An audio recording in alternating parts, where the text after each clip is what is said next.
Well, good morning, good afternoon, or good evening, depending where you are joining us from. We are getting ready for our live. Oh, there we go. Basically getting started here. Dragon is in Our countdown. live launch coverage Falcon of 9 is in start. CRS-22. We're just waiting for them to officially start up the stream here, which means we are now less than 30 minutes away from launch. Let us know in the chat where you are watching from. We would love to hear from you. If you have any questions, drop them in, and we are going to listen in to SpaceX here. Don't want to miss them if they're saying anything. Is she talking? There we go. Today's cargo mission, known as Commercial Resupply Services Mission 22, is scheduled to launch at 1:29 p.m. Eastern Time. It will be the second resupply mission to the space station on the upgraded cargo Dragon spacecraft. We will show you some of the incredible technology headed to space today, including brand new solar arrays to give the station a power boost. But first, we are really excited to be simulcasting today's live coverage on NASA TV and the SpaceX webcast with our partners based at the company's headquarters in Hawthorne, California. Let's bring in Shiva Bharadwaj now. Shiva, it's so nice to have you with us today. Thanks, Megan. It's really exciting to be covering today's mission in partnership with NASA. It's the 5th Dragon flight to the International Space Station since May 2020, with many more planned for the upcoming year. And as you mentioned, this will be the second cargo resupply mission for our upgraded Dragon. This cargo vehicle will be joining the Crew 2 vehicle on orbit, making it just the 3rd time that we've had 2 Dragons docked at the space station. Now you're looking at a live view of a brand new Falcon 9 booster. This is actually the first new booster that we're using this year, and the vehicle stands 229 feet tall, or slightly taller than a 21-story building.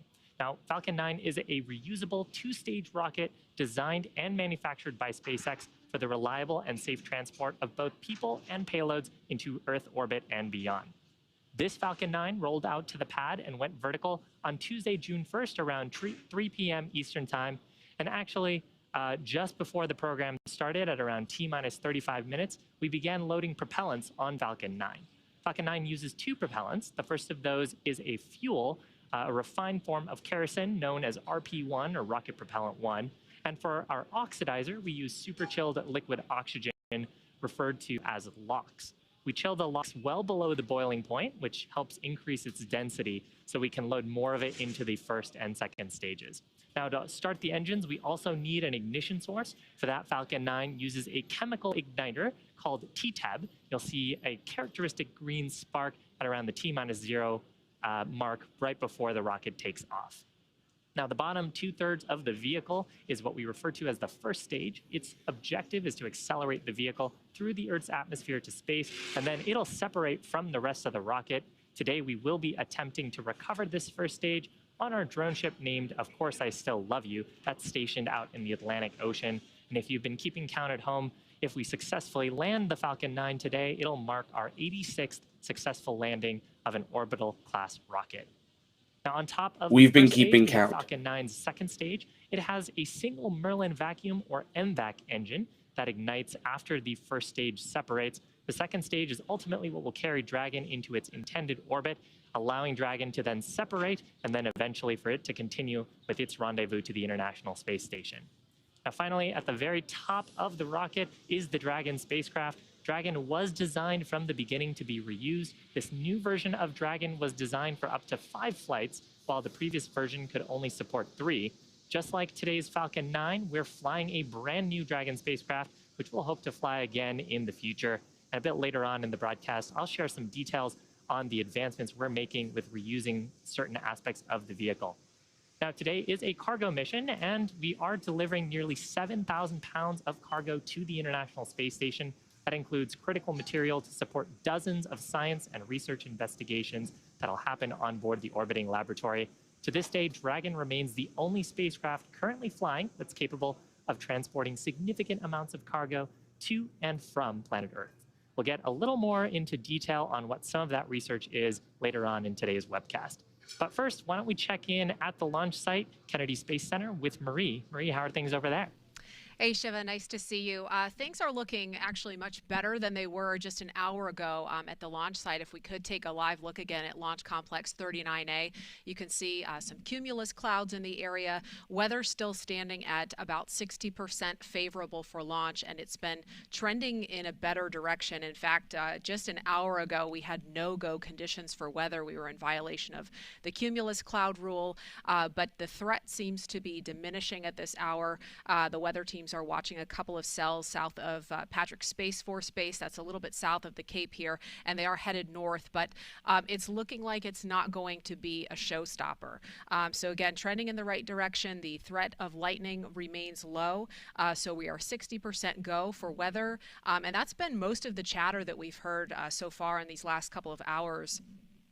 Technically speaking, we have heard SpaceX working no major issues. And again, we're looking live at the launch pad there. You can see some of that liquid oxygen venting off of the first stage Falcon 9 booster. One other really cool thing about this first stage booster, if SpaceX successfully recovers it and refurbishes it, this is the same booster slated to launch the next 4 astronauts to the International Space Station in October. Those will be NASA astronauts Raja Chari, Thomas Marshburn, Kayla Barron, and European Space Agency astronaut Matthias Maurer. So NASA's Commercial Crew Program folks watching this mission closely with particular interest in that first stage booster. So we have fueling again well underway. That began on the first stage at T-minus 35 minutes. We're standing by for fueling on the second stage at T-minus 16 minutes. And then as we move a little bit closer to launch, the Falcon 9 pre-launch engine chill will begin at T-minus 7 minutes, followed by the transition to internal power at T-minus 5 minutes. And that period, those last 5 minutes before launch, are what we call terminal count. And then as we close in on that final minute before launch, the propellant tanks will be pressurized for flight. The SpaceX launch director, Frank Messina, will verify whether the team is go for launch. And finally, we'll be standing by for liftoff at 1:29 and 15 seconds p.m. Eastern Daylight Time. And Falcon 9 has just that single second to launch today in order to rendezvous and dock to the space station as scheduled. That is tracking for approximately 5 a.m. Eastern Time, Saturday morning, June 5th. So we'll continue to keep an eye on the weather and give you an update as we get a little bit closer to liftoff. For now, Megan, back to you. Murray, thank you. All right, as promised, it's now time to check out some of the fascinating payloads packed inside Dragon today. We'll first look at some of the science experiments sponsored by the ISS National Lab.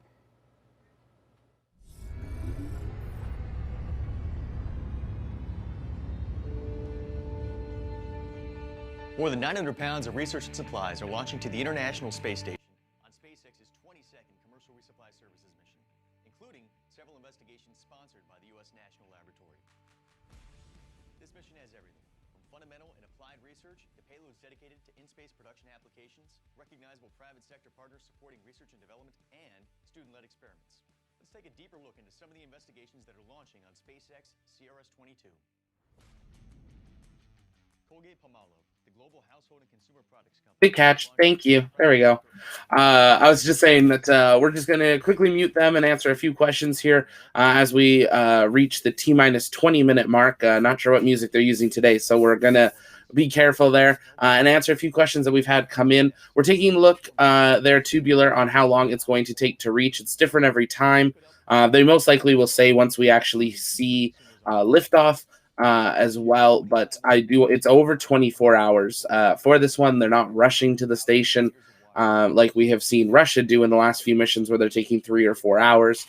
SpaceX generally is a little bit longer. We got a question from Sean, when will we use ion thrusters? So we do already use those on satellites, so it is something we use. It's just not strong enough for some of the bigger things, but yeah, there we go. Audio's back. Audio 2020. What is the 900 pounds consistent of? Yeah, so in the cargo, we've got water bears, which are little tardigrades. If you want to look them up, they're a really weird little thing. They're the first known animal that can tolerate extreme environments, such as radiation, hard vacuums, and strong solar UV radiation. So that's why they're taking them up. They're a micro creature. They're only 0.02 inches long. So they're taking those up. They're taking up a butterfly IQ ultrasound. They're taking up some squid, some pyolites, which is for testing robotic arms. I'm not actually sure what it is. They're taking a 3D kidney cell model. They're taking up some cotton plants. But the biggest thing they're taking up are the 2 brand new IROSA satellites, which are 2 new satellites out of, I believe, 6 that are going to be getting deployed on the International Space Station, giving it a power up. So a big thing there. It's they're designed to have a 15-year lifespan, and that is why the satellites or the solar arrays on the International Space Station are starting to kind of show their age. So time to do some upgrading. They're not taking any of the current solar arrays down. They're just adding these new ones. And then there's also a couple CubeSats on board that I believe will be launched from the International Space Station itself. So quite a bit of stuff on it. Wide variation. Can you say a big? Awesome. Perfect. We've got 900. So for the breakdown of the cargo, we've got 920 kilograms or 2,000, just over 2,000 pounds of science investigations. We've got 345 kilograms or 761 pounds of vehicle hardware, 341 kilograms or 752 pounds of crew supplies, 52 kilograms or 115 pounds of spacewalk equipment, 58 kilograms or 128 pounds of computer resources, and 1,380 kilograms or just over 3,000 pounds of external payload. So thank you to Marcus for sending us that. But that's the breakdown of the actual crew today. And I'm going to pull this up here because it looks like they're showing this is the cotton plant. Seeds in there. And we've set it up so they'll actually germinate while they're on the station. And they'll fill this chamber after about 6 days. Wow, that's amazing. And so what exactly are you trying to figure out in space that can hopefully help us here on Earth? Cotton is an incredibly thirsty crop. It uses tremendous amount of water, hundreds of gallons just to make one t-shirt. And it also uses a lot of inputs like nutrients that the farmers have to add, pesticides. And a lot of those features of cotton, they are root traits. So they're things that, the root takes up the water, the root takes up the nutrients. And so what we're hoping to do on the space station is learn a little bit more about how that root system develops, with the idea that if we can, very specifically for us, understand how gravity directs that root system to grow and spread throughout the soil, we might be able to target features there that then we can give that information to breeders who will then be able to go down the road of improving cotton. Yeah, basically to make better cotton, right? Yeah, absolutely. That's amazing. How does it feel to have science going up to space today? I mean, it is an amazing opportunity. We've shot a couple of experiments up to the space station before. Every single time, it's a rush to see your stuff going up on the rocket. I got to ask you, why cotton? Cotton, partly because we have the opportunity to understand a little bit more about a really important economic crop with a big environmental footprint on Earth. So using the facilities of the space station to do things that we just could never do on Earth. And also, there have been a lot of plant biology experiments done by a lot of great researchers on the station, but on a relatively few species of plants. And so cotton is going to give us this fantastic tool to ask, how different is it from these other plants and how similar? What do all plants do when they're in space, and what does very specifically particular to each kind of plant? Doctor, I'm so excited to see what you find out. Thank you so much for joining us today. Great, thank you. Thank you. And one more notable payload I wanted to tell you about is the first satellite developed by the island nation of Mauritius. That's east of Madagascar, if you didn't know that. Its CubeSat, which is a small satellite about this big, will photograph the region and conduct experimental communication with other islands. So really cool there. Again, just in case really you didn't fascinating payloads on today's mission. Now let's head back to Shiva for an update. Thanks, Megan. We're just under T-minus 15 minutes and counting to the liftoff of a Falcon 9 carrying cargo Dragon on the next commercial resupply mission to the International Space Station. Now, as we talked about earlier, Dragon was designed with reusability in mind. To date, 9 of our cargo resupply missions have launched on flight-proven Dragon spacecraft. And while we have a history of reflying cargo vehicles and now crew vehicles with the successful launch of Crew 2, as of today, we will also reuse Dragon's heat shield structure for the first time. The heat shield of flying today safely returned astronauts Bob Behnken and Doug Hurley to Earth on the Demo 2 mission last year. Reusability allows SpaceX to refly the most expensive parts of the spacecraft, and that in turn drives down the cost of space access. So while Dragon today is a new vehicle, there are a handful of components flying that have seen some space before, the heat shield structure just being one example. Now, speaking of new technologies, the astronauts on board the International Space Station are eagerly awaiting this next delivery of science to keep them busy on the world's only orbiting laboratory. We had a chance to catch up with a couple of them to hear about the work they've been doing since they arrived safely on the Crew 2 mission back in April. Hi everyone, welcome to the International Space Station. I'm Aki Hoshide, and we're here during Expedition 65, and I'm Megan MacArthur, one of the flight engineers for the mission. So we're going to take another quick little pause from their audio here and answer a few more questions. We found that time. They are targeting to be docking at 9 a.m. UTC on June 5th, and they will be staying docked for about 30 days there. And I know I saw a couple more questions here, so let's scroll back up here so we don't miss these.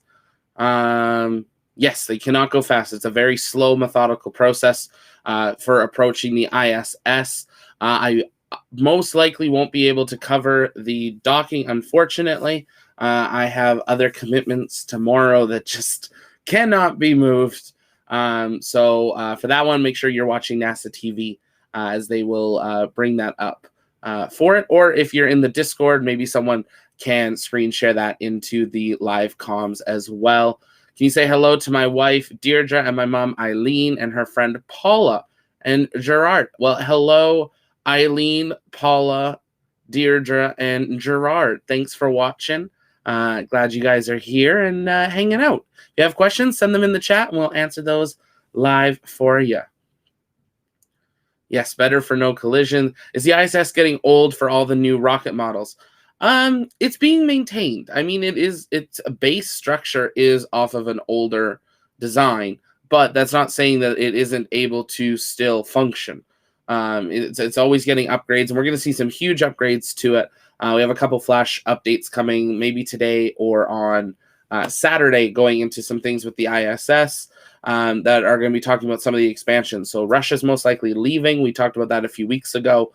But now Axiom Space is getting ready for their first modules to be going up in 2024. So we're going to see a big expansion on the ISS, but then eventually that is going to separate off onto its own station as well. So lots of different things that are going to be happening. Yeah, we're going to be staying. The standard for CRS missions is around 30 days. CRS-23, so that's going to be our next cargo later this year. We'll be pushing that to 60 days, and that's when they're going to start staying up a little bit longer. Gives them some more space, some longer research, and things like that. Because some of the time they do quick research and send it down, quickly gets thrown in a helicopter to do studies down here on what that 0G was like. Yeah, they absolutely need some bigger space. Hopefully we'll see some new modules go up in the future with maybe Starship or some other things there. But lots of things happening there. But keep sending in those questions if you have them. We are currently sitting at about 10 minutes away from liftoff, so we're going to listen back in to the live coverage. Led by Flight Director Rebecca Wingfield. The teams here in Mission Control will really jump into action tomorrow night into Saturday morning as Cargo Dragon approaches the International Space Station and enters the approach ellipsoid, which we like to think of as an imaginary sphere around the space station that helps us monitor the approach and departure of visiting vehicles. There are currently 7 crew members living and working aboard the International Space Station. Expedition 65 consists of NASA astronauts Shane Kimbrough, Megan MacArthur, and Mark Vandehei, Roscosmos cosmonauts Pyotr Dubrov and Oleg Novitsky, Aki Hoshide of JAXA, and Thomas Pesquet of the European Space Agency. One major component flying in Dragon's trunk today is the first pair of Boeing-made iROSA solar arrays, which will be installed to the 2B and 4B channels of the P6 truss by Thomas Pesquet and Shane Kimbrough over 2 spacewalks planned for June 16th and June 20th. This will be the first of 3 deliveries of these iROSA solar arrays. There will be 6 in all to upgrade and augment the power for the 6 of 8 power channels on the station. As Crew Dragon approaches the International Space Station in the morning hours on June 5th, NASA astronauts Shane Kimbrough and Megan MacArthur will be monitoring the arrival from the station's cupola. And once Dragon arrives to the station, it will dock to the Zenith port on the space-facing side of the station's Harmony module and will join 4 other spacecrafts: Crew Dragon, Cygnus 15, the Soyuz MS-18, and Progress 77. Cargo Dragon will remain attached to the International Space Station for about 1 month before being packed up with critical science and supplies and will splash down in the Atlantic Ocean for that science to be analyzed back here on Earth. Again, everything is still a go from here in Mission Control Houston, and we're looking forward to welcoming another vehicle to the International Space Station. So for now, we'll head back out to Kennedy. Megan. It is now T-minus 8 minutes and counting until liftoff of the Falcon 9 rocket and Cargo Dragon on the next resupply mission to the International Space Station. Now, you heard Courtney just mention the new solar arrays again. So let's take some time to go more in depth about those, because they're really important to the station and what happens there. Take a look at your screen now. This is the first pair of the new Boeing-made ISS rollout solar arrays known as IROSA.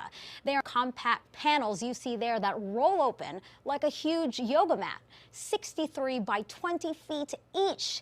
Here they are inside the space station processing facility at the Kennedy Space Center before being packed inside Dragon. The space station currently has 8 pairs of solar arrays. The oldest pair has been in use for more than 20 years. The 2 new solar arrays, plus 4 more to be delivered later, will produce a total of more than 120 kilowatts of electricity. That is enough to power more than 40 U.S. homes. Once combined with the 8 original arrays, the new ones will boost power to the station up to 30%, maximizing use for the orbiting lab for many years to come. And these 2 new solar arrays, like Courtney said, are going to be installed this summer. Now let's head back over to Shiva for an update. Shiva? Thanks, Megan. We're just over T-minus 7 minutes to go. The SpaceX team currently working no significant issues with the vehicles. At this point, rocket propellant 1 fuel is nearly fully loaded on the first stage, completely loaded on the second stage. Liquid oxygen loading is underway on both of the stages as well, and that'll complete at about T-minus 2 minutes to launch.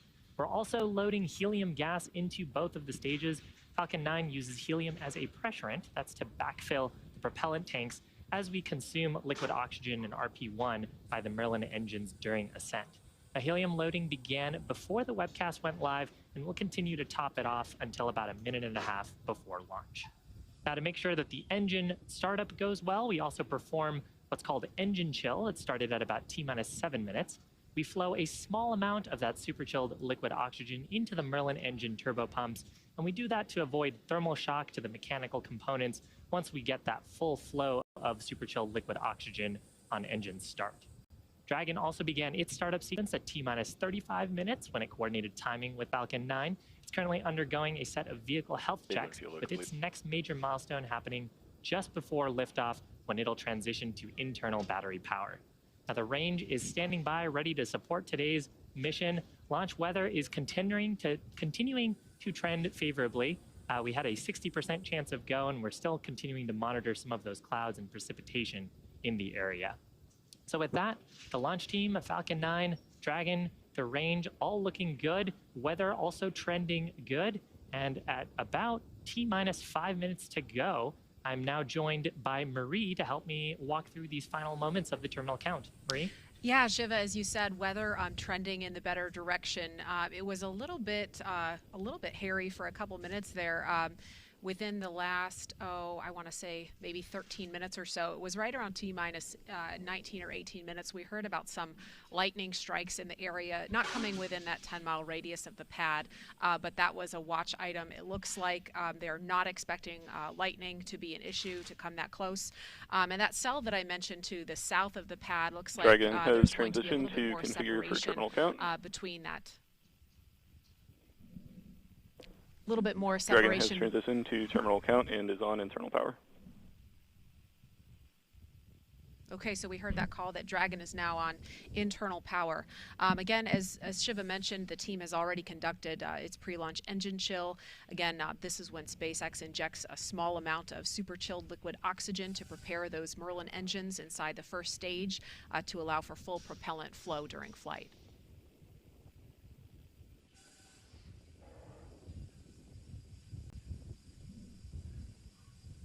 and we can hear the hissing from some of that liquid oxygen venting off the side of the rocket as it meets that warm. Back retract in progress. We just heard the So we're gonna keep watching in here. We're now watching as the Stromback kind of claw opens, and then it'll slowly push away from the side of the Falcon.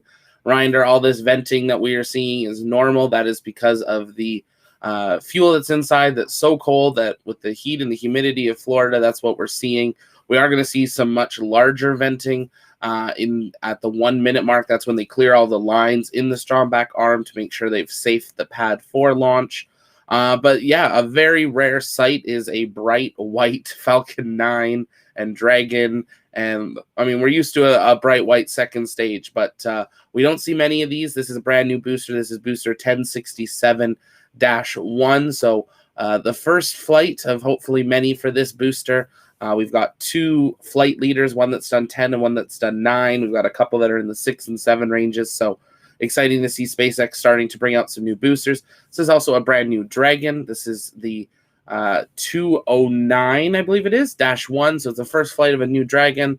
Lots of firsts. They did mention that this was also the first reuse of the heat shield. So that was an interesting one that I don't think many people had heard about in advance. So exciting there. This is also going to be the first Falcon 9 to ever launch with no static fire on the pad. So they are now transitioning to where the static fires at McGregor, Texas, at the test facility are enough. So we will not be seeing as many static fires at the Kennedy Space Center or Cape Canaveral for it. This is the first new booster for this year and first new booster in I don't even know how many months. And this is also going to be the 50th orbital launch of any company anywhere in the world in 2021. So we're definitely ramping up to pass that, at least past that 100 mark. If not, maybe that 150 mark. We'll have to see, as there are many, many more launches scheduled already for this year and many more historical launches for it. This is their second launch under the new CRS-2 contract, and this is the second Cargo Dragon 2 to be produced. So we're going to listen back in here as we come down to the last 90 seconds. It looks like we're getting some water or rain. So we're going to listen in and see what's going on. With the International Space Station, weather continuing to trend favorably as Dragon transitions into its ascent state.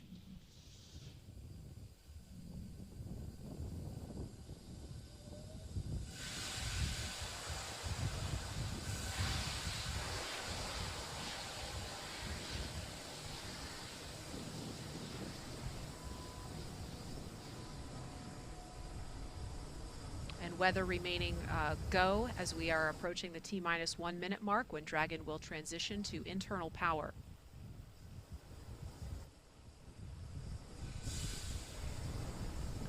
Falcon 9 is in startup. Dragon is in countdown.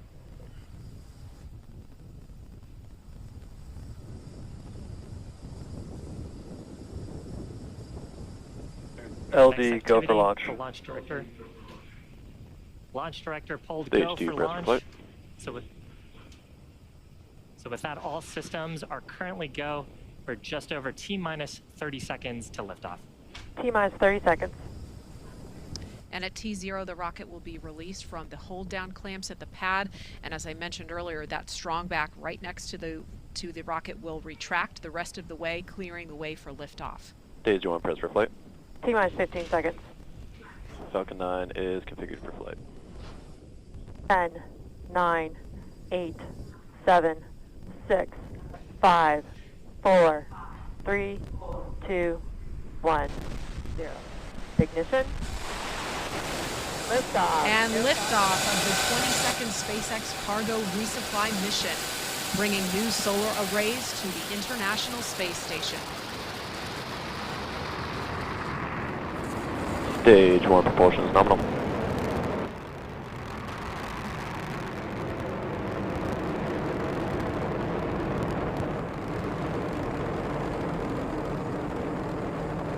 Nice bright white rocket shooting through the sky. There's a lot of clouds in the area. That's why they were worried about the weather as well. So hopefully we'll have some good views on it. We could just do this one the whole way. We're at T+1 plus 40 seconds into flight. Awesome shot looking Power and back telemetry nominal. the Cape, where Falcon 9 has launched. We're coming up on the next major milestone. That's the point of maximum aerodynamic pressure. That's when the Actually, a really great view here. The vehicle will be the highest. Max Q. There's Max Q. So in preparation for maximum aerodynamic pressure, we throttled down those Merlin 1D engines. Now that we're through that point, we'll throttle back up and continue on to the next of our sequence of events. We have several happening in rapid succession. That'll be main engine cutoff, followed by a stage separation. Then we'll have a first stage flip maneuver, second engine start, number 1, and then a boost back burn on the first stage. Now, main engine cutoff, or MECO, that's where all 9 of the Merlin 1D engines on the first stage will shut down. That's followed shortly after by stage separation, when both the first and second stages will separate. From there, the first stage will flip to prepare itself for entry. A few seconds later, the Merlin vacuum engine on the second stage will ignite to boost the Dragon into a low Earth orbit. That's called SES-1. And then finally, on the first stage, we'll have boost back burn start to slow down the first stage in preparation for re-entry. So again, those 5 events: MECO, stage separation, first stage flip maneuver, second engine start, and then the boost back burn, all coming up just in under 10 seconds from now. So we heard that we had MVAC chill, so we're waiting here. They don't have a lot of views from the ground. 1 boost back startup. You can already see that booster flipping. So shooting back towards the Merlin Cape. vacuum engine startup. First stage has begun its boost back burn. That burn expected to last about 30 or so seconds. Here's a shot of the second stage. You can see it starting to heat up as we begin this burn. The second stage will continue to burn here for several minutes until about the T+8 minute mark.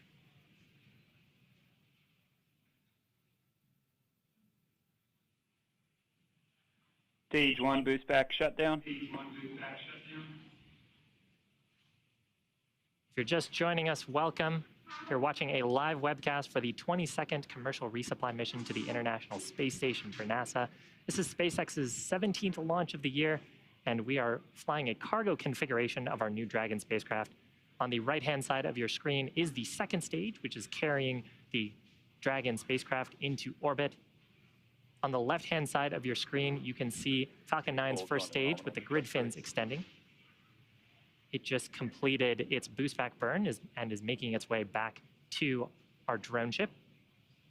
Now, the rocket has to do more than just go up. It has to go sideways really fast. At liftoff, gravity is pulling straight down on the rocket, but as we ascend, we tilt the engines. That's called gimbaling, and that begins to turn the rocket horizontally. We're still going up, but we're also heading horizontally away from the launch pad. That maneuver is called a gravity turn. The rocket typically needs to go about 7.5 kilometers per second, or about 17,500 miles an hour, to avoid being pulled back down to Earth and to get into orbit. So that's what the second stage is doing right now.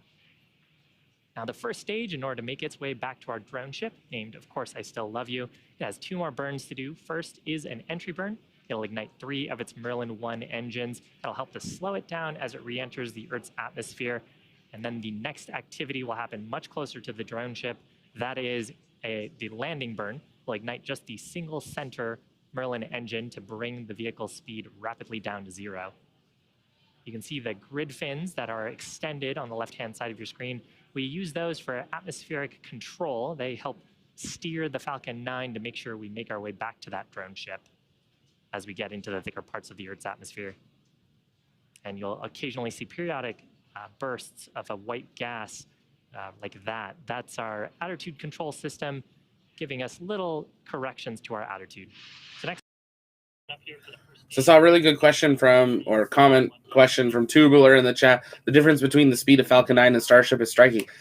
It is right now. We have not seen a Starship actually fully launch. They've never been fully fueled, and also the Starships we've been seeing testing aren't what are going to launch from here. We have to have that booster with the 32 engines under it. So Starship will be faster than we have seen. But yes, absolutely. Falcon 9 is a very quick rocket. I mean, look, we're 6 minutes. There's the entry burn starting up. We're just 6 minutes into flight, and we're already, closing in on almost finalizing the orbit, or at least getting into their first little bit of an orbit. They need a little bit of a burn, I believe, a little later on before they finalize it. But yeah, absolutely. There's definitely some speed differences. So let's listen in here as we hopefully see this booster, after its first flight, make its way down to, is it, Of Course I Still Love You, which is 400 kilometers downrange. And if you're just joining us, welcome. On your screen is a live view of Falcon 9's first stage on the left, the second stage on the right. We had an on-time liftoff at 1:29 p.m. Eastern Time. Nominal ascent so far. Talking a little bit more about talking a little bit more about the first stage. So the next major event coming up is that landing burn. Landing burn is what will bring the vehicle speed rapidly down to 0. Always love seeing that, the vapor, the atmosphere through the grid fins there.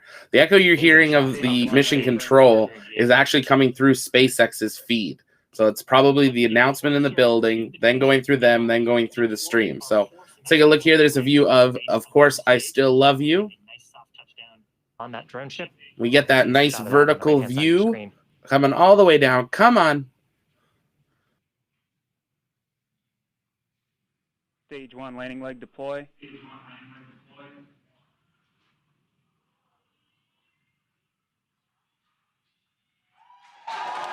Picture perfect landing of that Falcon 9 for the first stage.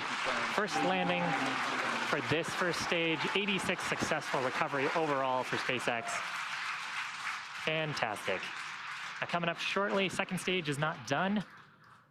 It will be coming up on second engine cutoff. About under 30 seconds from now.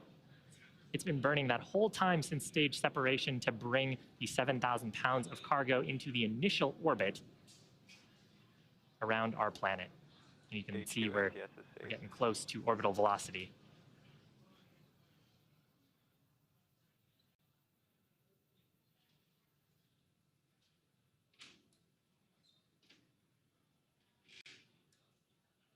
And there was Seco. Seco. Shutdown of the second stage engine. From here, we'll be looking at telemetry, make sure we are in the intended orbit. Nominal orbit insertion. Fantastic. So it's at the second stage has just one major task left. It is commanding separation of the Dragon spacecraft just a few minutes from now.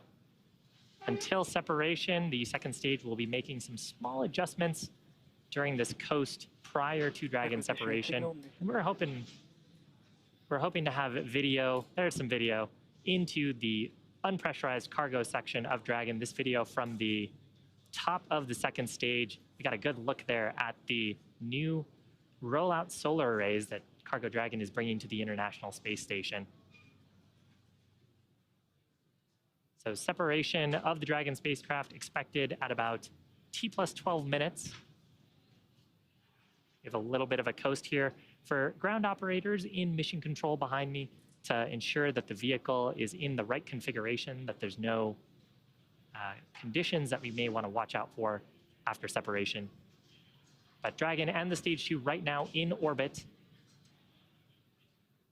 And coming up after that separation event, which hopefully we'll get a view like this of Dragon gently floating away, the Dragon spacecraft will begin to perform some of its own checkouts. Dragon is equipped with 12 service section Draco thrusters that are used primarily for attitude control and proximity next to the space station.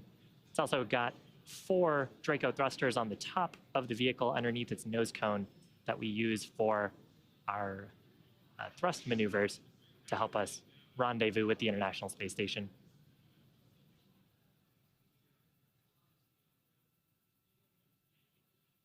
So again, successful ascent, successful recovery of our first stage just a few minutes ago. You're looking at a live shot into the Cargo Dragon unpressurized section from the second stage that is in orbit around our planet. Our next major activity coming up shortly, that is Dragon separation from Falcon 9's second stage. So while we wait for separation, if you have questions, send those in. We'll answer them once we see Dragon separation, but a really nice, beautiful landing there of that booster. It'll be interesting to see how quickly they're able to turn it around. And there's that view inside of the, that is open. Well, it will be open to space here shortly. It's a non-pressurized part. That's the trunk that we, don't really see a ton of stuff in there on the crewed missions. But always interesting to see just how large those panels are. We saw them unroll a little bit ago for it. Definitely a couple things while we're waiting for deployment here. We'll listen in. Dragon separation confirmed. There it goes. Lovely planet Earth on the left-hand side. Dragon floating away. You can see the rollout solar arrays from this view atop Falcon 9 second stage, watching Dragon gently float away. So again, activities coming up for Dragon. It will begin its service section Draco checkouts, followed shortly after that by the Nosecone Expected loss of signal. opening. And that's going to complete my coverage here from Hawthorne. But why don't we check in with Courtney at the Johnson Space Center in Houston. Courtney? You can see those thrusters active there. Thanks, Shiva. Again, just standing by for that nose clone deploy. Nose cone. Not clone. But while we're waiting for nose cone, the nose cone deploy uncovers the forward bulkhead thrusters, which Dragon will use for its major burn maneuvers coming up. Make sure to check out our Discord to go behind the scenes, talk to us directly, do exclusive builds, different things like that. Huge community on there where we're pretty much on there every day, so make sure to join that. Open to the public. There are some Patreon tiers, so definitely check out our Patreon to get access to some exclusive areas of Discord, but we're always active in the fully public side as well. Make sure you follow us over on Twitter at TLPN. And if you are interested in helping us with our Inspiration 4 fundraiser as part of our coverage, we're trying to raise $5,000 to help Inspiration 4's mission, but also St. Jude's with their cancer treatment and research. So even $5, if you're able to donate that, head on over. You'll get a shout out in a live stream. We're also going to be doing a fundraiser live stream in July. So make sure to look out for that as well. But it's thanks to your guys' help that TLP is able to do, and we want to use TLP to be able to do things. So again, standing by. So that is why we are doing the TLP Cares fundraisers. This will be the first one. We want to do these in the future as well. So anything from super chats and super stickers, a large portion will also go to the Inspiration 4 fundraiser for the next little bit. So definitely ways to do that and support the channel and support St. Jude and Inspiration 4. So definitely check that out. Well, we're just waiting for confirmation of Nosecone deployment. And they're probably going to end the stream shortly after that.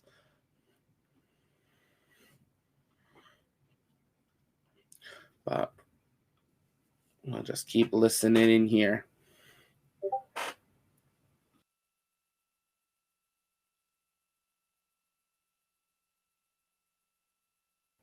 Discord saying the landing footage just keeps getting better. It really does. Again, standing by for nose cone deploy. That nose cone will stay open in the position until the very end of the mission. So you can see that Dragon has actually turned. So they can now see it from the second stage engine compartment, looking at Dragon to be able to see that cone open. So hopefully it'll be still close enough that we can really see it. Cone hooks are open, and the second set are starting to open now. So it's in progress. It looks like we can see some live feeds from in mission control of that. Looks like the ISS.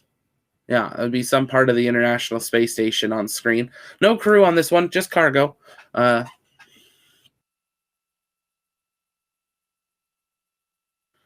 we got a question from Mike. No, they do not recover the second stage, but they are Again, once the nose cone is open, it will stay in that position until the very end of its mission, closing prior to re-entry to provide some additional protection to some hardware during re-entry.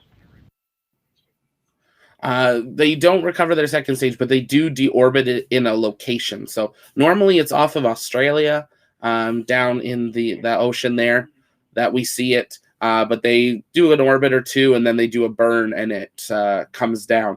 So they try not to leave junk up.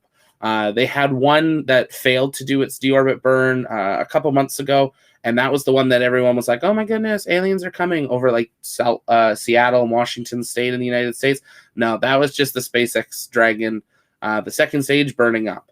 But normally they have a really good success rate of being able to deorbit that and just clean up their garbage for it. But first stage and the capsules are reusable. The trunk and the second stage are the ones that are not. Again, standing by for confirmation of nose cone deploy, and this nose cone deploy will uncover those 4 bulkhead thrusters, and that's what Dragon will use for its major burns coming up throughout the next day to catch up with the space station before docking. Acquisition signal, Gunhilly.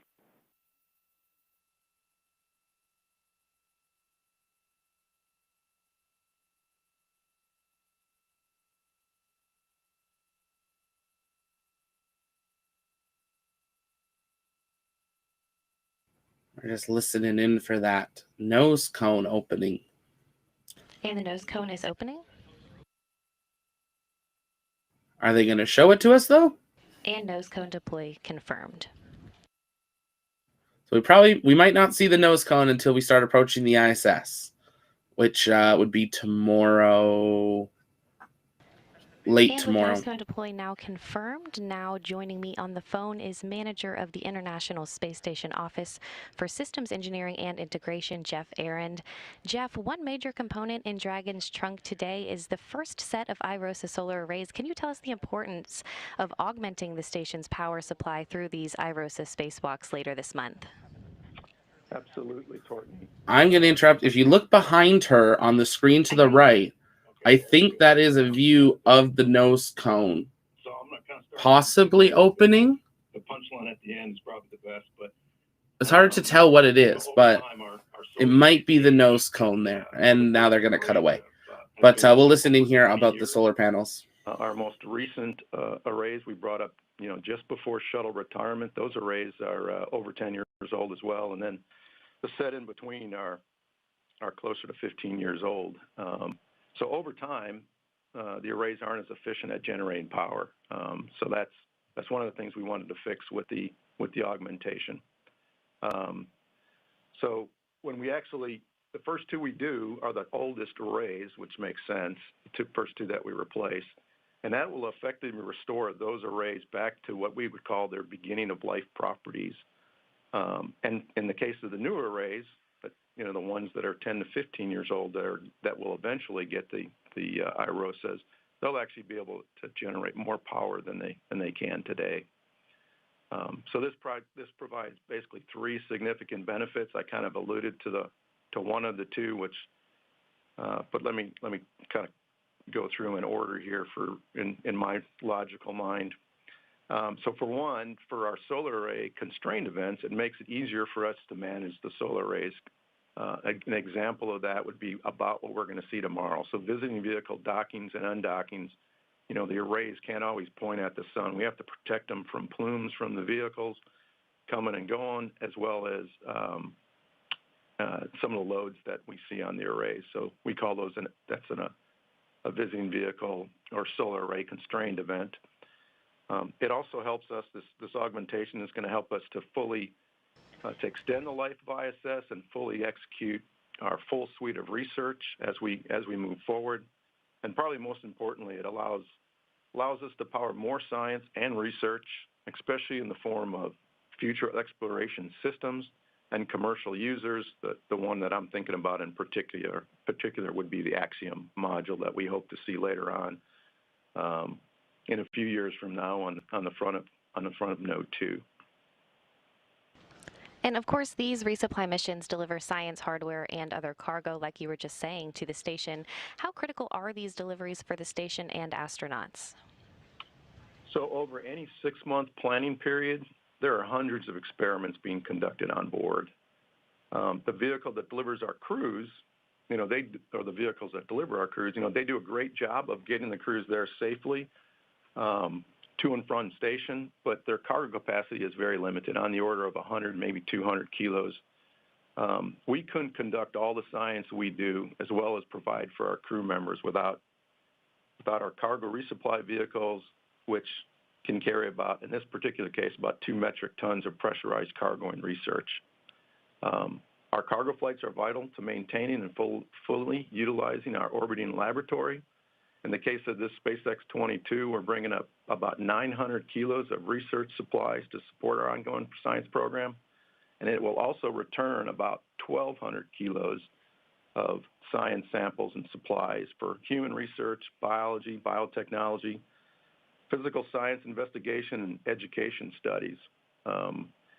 The return piece of this, the science and research return, it can't be emphasized enough, because a unique service that the SpaceX cargo vehicle provides is return cargo. Otherwise, the only way we can get return cargo down in samples is on our crewed vehicles, so which again is fairly limited.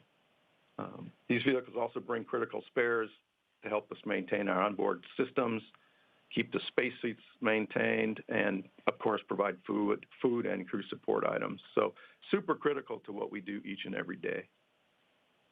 And as always, it's a busy time aboard the International Space Station, with cargo vehicles and crews coming and going. 1 Russian spacewalk behind us and 2 U.S. spacewalks later this month. Can you kind of lay out how complex the next few months will be for the station program and the global partnership? Complex. Well, I hope I don't have to call it complex. Maybe exciting, fast-paced, fun times. We plan everything to a T and analyze it, do those kind of things. So we like to try to eliminate the complexity, is the way I would kind of describe it. But you're right, it's a very busy time. And so from a visiting vehicle point of view, I think the upcoming amount of traffic is about as busy as we've ever had. There are also going to be some configuration changes, mostly on the Russian segment, that will keep our flight control, engineering, and partners very busy over the next few months. As you pointed out, with the completion of the Russian segment EVA, which was actually yesterday, it seems like days or weeks ago, as fast as everything is going here lately. But the Russian segment is now going to be ready for the undock of the docking compartment, which is another module that's been on board for about 20 years or so. And this opens the port up for the next, basically the 3rd large module that our Russian partners will be bringing to ISS. It's the MLM, or Multi-Purpose Logistics Module, and that docking is later in July. But before that, shortly after SpaceX docks, we'll be conducting 2 EVAs ourselves, one on the 16th and the other, if things go well, on the 20th of June, to install the IROSA arrays. Maybe this is where complex comes into play. All EVAs are challenging, but these IROSA arrays in particular are probably more so than some of our other ones. And then finally, shortly after the MLM arrives, near the end of July, we'll need to relocate the Crew 2 vehicle from the Node 2 forward port to the Node 2 Zenith port, which will enable the launch and docking of the OFT-2 crew demonstration vehicle near the end of July, the first part of August. So if it happens. It's a very busy, exciting time for us. All right, Jeff. Well, thank you so much for joining us today.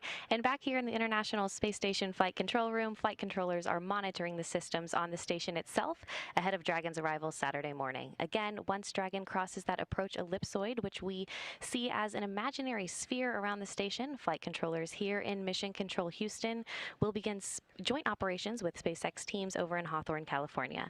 NASA astronauts Shane Kimbrough and Megan MacArthur will be monitoring the approach and arrival of Dragon, with the planned docking Saturday morning at 4 o'clock in the morning, Central Time. Once Cargo Dragon is docked to the station, MacArthur and Kimbrough will begin hatch operations to open the hatches between the International Space Station and Cargo Dragon.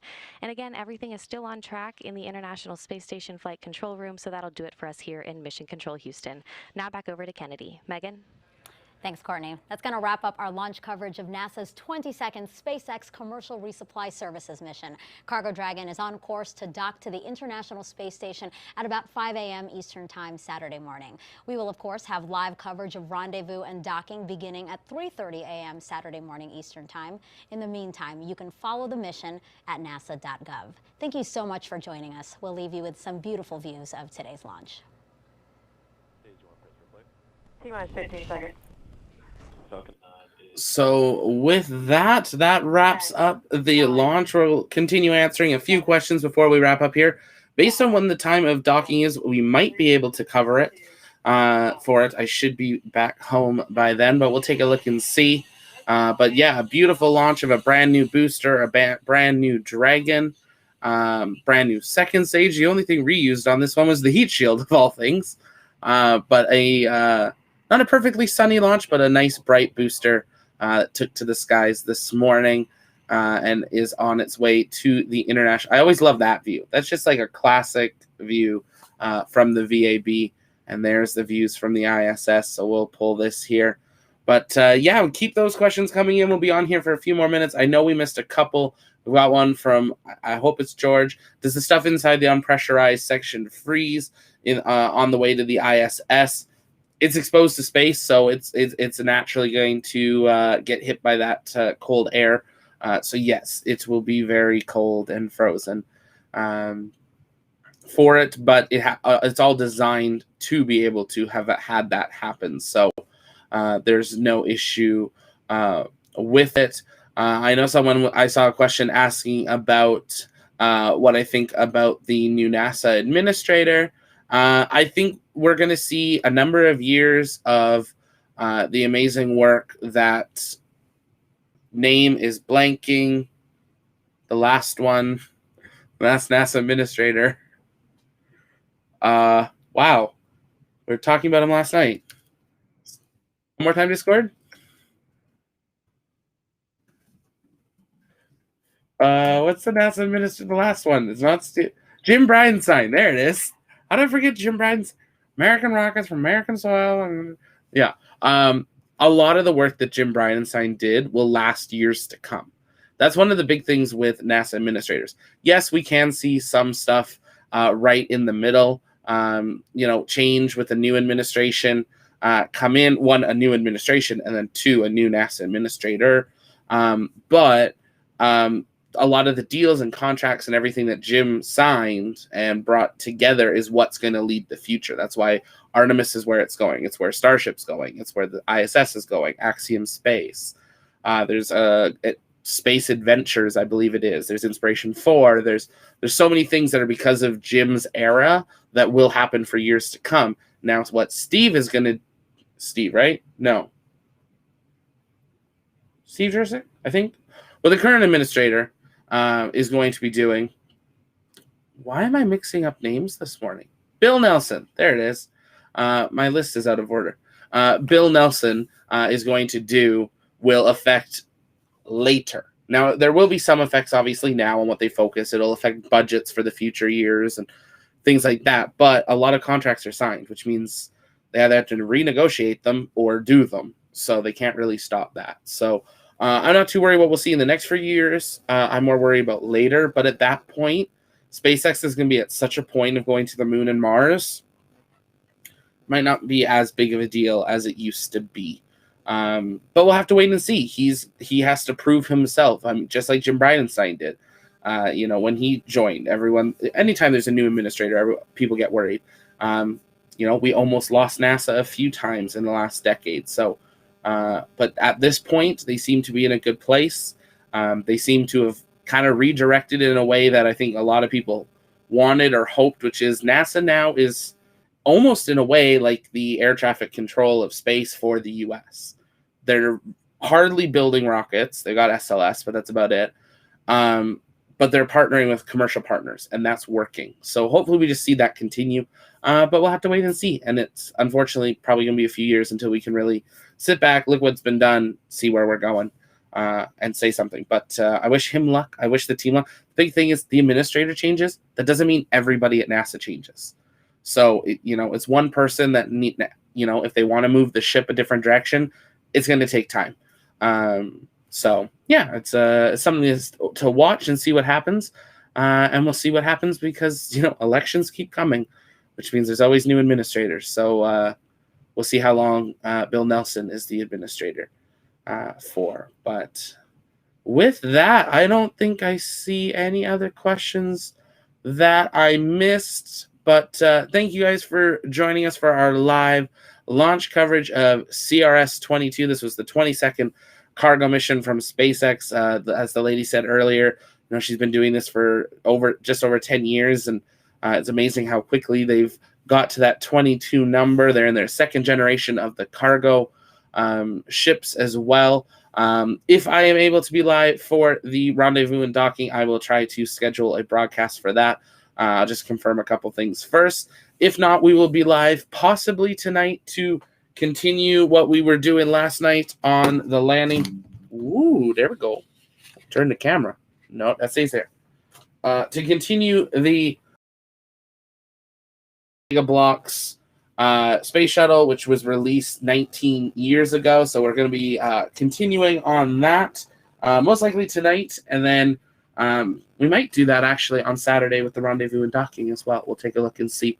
But if you ever have questions, you can always drop those in the comments. Tweet us over on Twitter at @TLPN_official. But the absolute best way is join the Discord. It's free to join, and you can get almost 24/7 access to me and the community. It seems to be almost always somebody online that'll answer a question. So that's going to do it for us here at the launch pad. Here at the pad, we cover everything space flight, space engineering, and the future of space and STEM. This was our live launch coverage of CRS-22. We will see you guys soon. This is Zach with the launch pad signing off.